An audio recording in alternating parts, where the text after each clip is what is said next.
Salut, si vous ignorez tout de l'Indonésie, sachez simplement que c'est l'Hawaï du monde musulman en plus grand, c'est le plus grand État avec des orang-outans.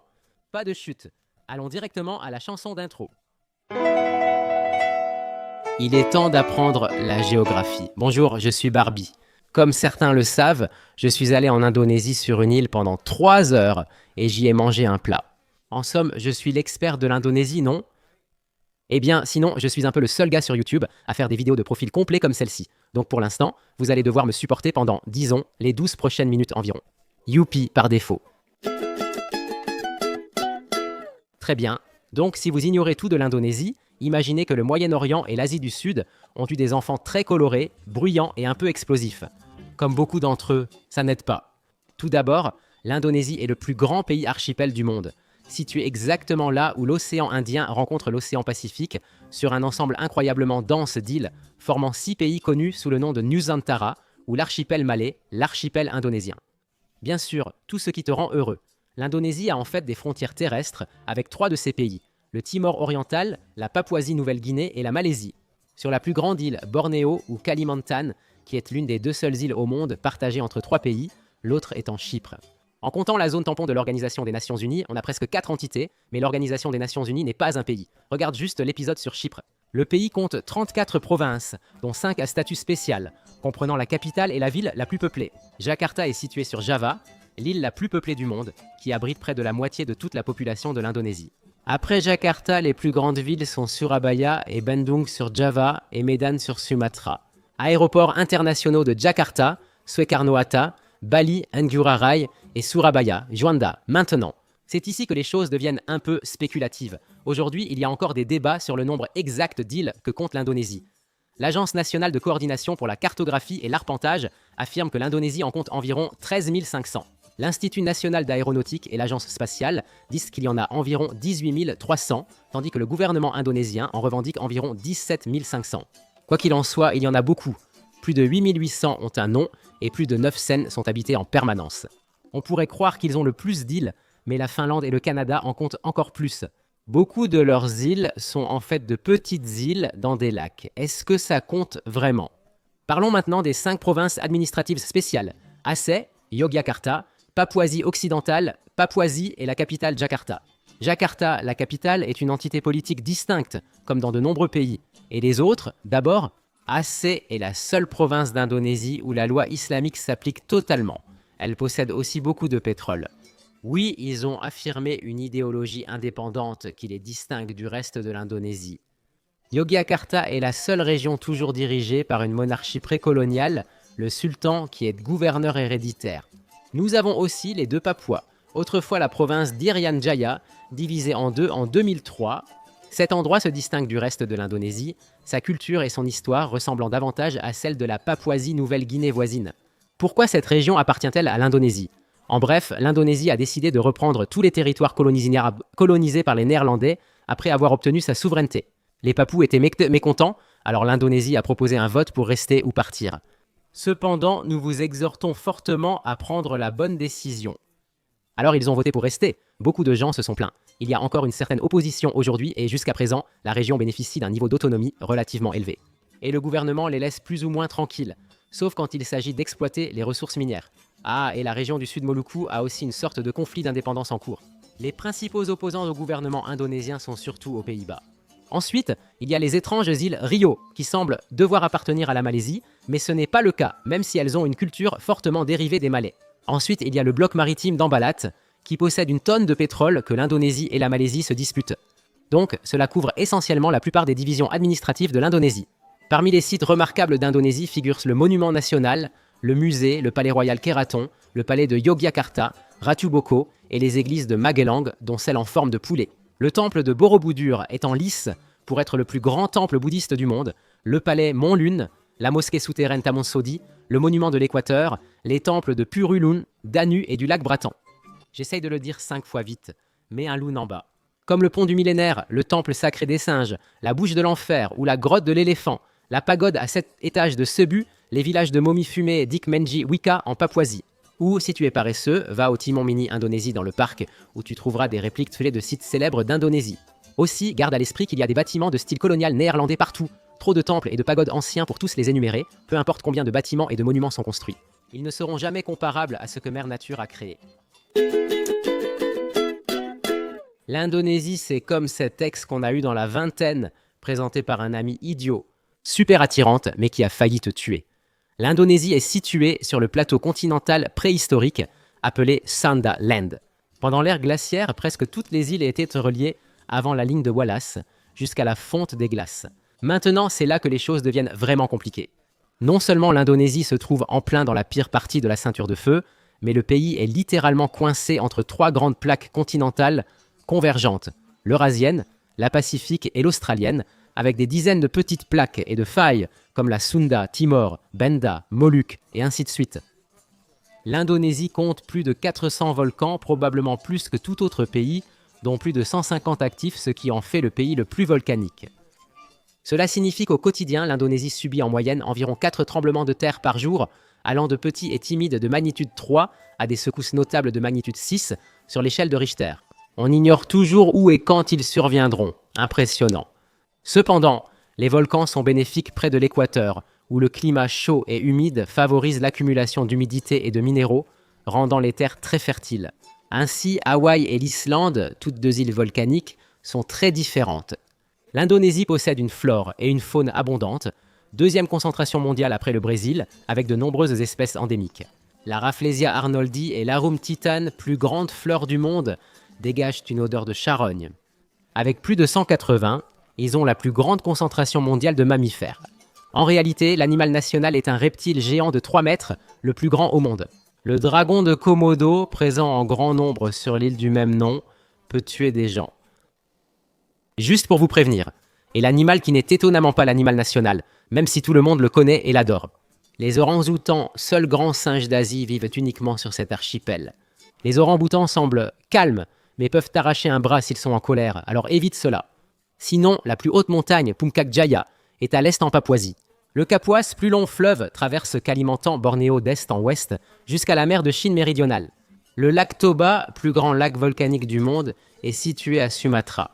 C'est aussi le site de la plus grande éruption volcanique explosive supposée sur Terre, qui a essentiellement provoqué un hiver volcanique mondial.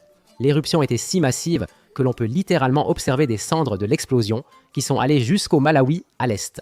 Afrique, souvenez-vous. Les gars, Mère Nature est magnifique, mais si elle le veut, elle peut vous tuer. Près de Puncak Jaya se trouve Grasberg, la plus grande mine d'or et de cuivre du monde. Sur le mont Eugène à Java, de la lave bleue jaillit partout. Vous pouvez trouver des mineurs de soufre intrépides qui descendent littéralement à la base des cratères volcaniques, risquant leur santé juste pour extraire du soufre brut. Vous avez aussi des anomalies comme les volcans de boue de Sidorajo, le lac Kelimutu à 3 couleurs à Flores et le lac aux méduses de l'île Kakabanyu. L'Indonésie est aujourd'hui le premier producteur d'huile de palme, clous de girofle, cannelle, muscade, noix de coco et vanille. Certains plats nationaux incluent le rendang, le saté, le gado-gado, le lontong, le ketupat, le papeda, l'ikan bakar, le pempek, le tumpeng, le limang et le nasi goreng. Ce qui signifie tout simplement du riz frit qui n'a pas de recette exacte. Vous pouvez le varier et en faire à peu près ce que vous voulez. Oh, et gardez à l'esprit que la Malaisie pourrait dire que certains de ces plats leur appartiennent. Mais ça, c'est toute une autre histoire, liée à l'histoire et à la culture. Ouais, on a le temps. Pourquoi ne pas en parler? Maintenant, il y a beaucoup de mystères curieux quand il s'agit du peuple indonésien, comme comment sont-ils devenus majoritairement musulmans, ou quelle est toute cette histoire avec eux et la Malaisie. Ce gars est indonésien? Quoi? Le pays compte environ 263 millions d'habitants, ce qui en fait le 4e plus peuplé au monde et la plus grande population musulmane. En effet, environ 95% de la population est d'origine indigène indonésienne. Ce terme est très large car l'Indonésie compte environ 300 groupes ethno-linguistiques répartis sur toutes ses îles. Une carte montrant la répartition réelle des groupes ethniques ressemble à ceci. Néanmoins, les deux plus grands groupes ethniques principaux sont les Javanais, qui représentent environ 40%, et les Sundanais, qui représentent environ 15%. Le reste de la population se compose surtout de petits groupes et tribus, chacun représentant environ 2 à 3%, comme les Batak, Sulawesi, Balinese, Minangkabau, Betawi, Papous, Dayak, etc. Environ 5% sont des Indonésiens non autochtones, comme Chinois, Arabes, Indiens et quelques Européens. Ils utilisent également la roupie indonésienne comme monnaie, ils utilisent la prise de courant de type C, et ils conduisent sur le côté gauche de la route. Et c'est là que les choses deviennent un peu confuses en ce qui concerne la culture et la langue. Tous les Indonésiens sont unis par la langue nationale, le Bahasa Indonesia, qui signifie langue indonésienne. Cependant, le Bahasa Indonesia est en réalité une sorte de lingua franca pour beaucoup de gens, car l'Indonésie est le plus grand pays trilingue du monde. Outre le Bahasa Indonesia, la plupart parlent leur langue maternelle et l'anglais. Ils ont vite compris quand ils ont réalisé que c'était la langue de l'argent. Le plus étonnant, c'est que les Javanais, majoritaires, n'ont pas la langue javanaise comme langue officielle. Techniquement, ça aurait pu l'être, mais cela aurait alors favorisé un groupe ethnique par rapport à tous les autres, ce qui aurait créé des tensions. Ils ont donc choisi une langue neutre par défaut. Le javanais est très difficile à apprendre, et son écriture originale, bien que belle, est extrêmement compliquée. Écrire. Néanmoins, Avec près de 100 millions de locuteurs, le javanais est la plus grande langue minoritaire non officielle au monde. Et c'est pourquoi la langue Bahasa Indonesia est si étrange. Elle n'est même pas techniquement indigène à l'Indonésie, mais plutôt dérivée du malais. Actuellement, les locuteurs du Bahasa Indonesia comprennent environ 60 à 70% de ce que disent leurs voisins malaisiens. La plus grande différence, cependant, réside dans les mots empruntés, car l'Indonésie a été fortement influencée par les Néerlandais à l'époque coloniale. Par exemple, kantor contre kantor, docteur contre docteur, mantel contre mantel, oma contre opa, wortel contre wortel. En parlant des Néerlandais, petite leçon d'histoire rapide, royaumes hindous, royaumes bouddhistes, royaumes islamiques. Les Portugais arrivent vite, puis les Néerlandais du Japon viennent quelques années et déciment une grande partie de la population. Indépendance de la République, les années Soeharto, incidents controversés et conflits avec les communautés chinoises, timoraises et papous. Soeharto tombe, la période de réforme commence et nous en sommes là aujourd'hui. En Indonésie, chaque citoyen doit s'enregistrer sous l'une des 6 religions reconnues. Islam, protestantisme, catholicisme, hindouisme, bouddhisme ou confucianisme. Si vous ne suivez aucune de ces religions, désolé. Avant l'islam au XIIIe siècle, l'Indonésie était surtout hindoue et bouddhiste. Le passage de l'Indonésie à une majorité musulmane fait débat. Certains l'attribuent aux commerçants arabes venus au début du premier millénaire. D'autres diront que cela pourrait être lié à la conquête du sultanat de Malacca qui a combattu les royaumes hindous et bouddhistes. Et la vérité, c'est que les deux ont peut-être raison.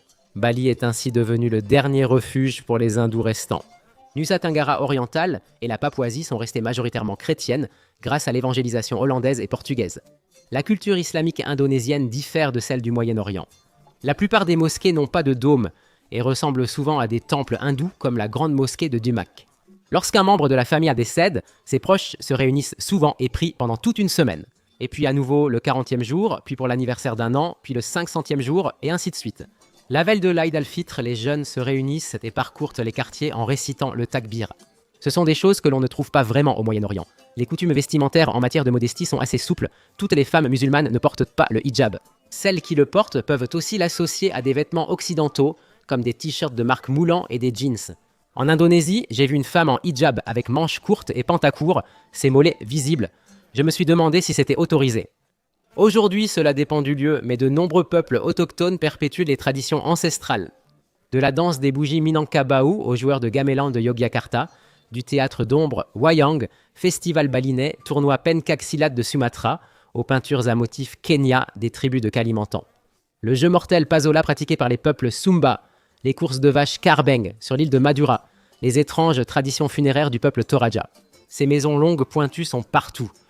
Parmi les personnes notables d'origine indonésienne figurent le président Suekarno Gadamaja, Raden Adjeng Kartini, Bacharuddin Jusuf Habibie, Iko Uwais, Yayan Ruhian, Seseb, Arif Rahman, Agnès Monica, Iwan Faz, Anggun, Megawati Soekarno-Putri, les frères Hartono, Brian Emmanuel et Raditya Dika. Maintenant, il est très difficile de couvrir la culture de l'Indonésie parce qu'il y a tellement de groupes ethniques différents, chacun avec sa propre culture. C'est incroyablement coloré et riche.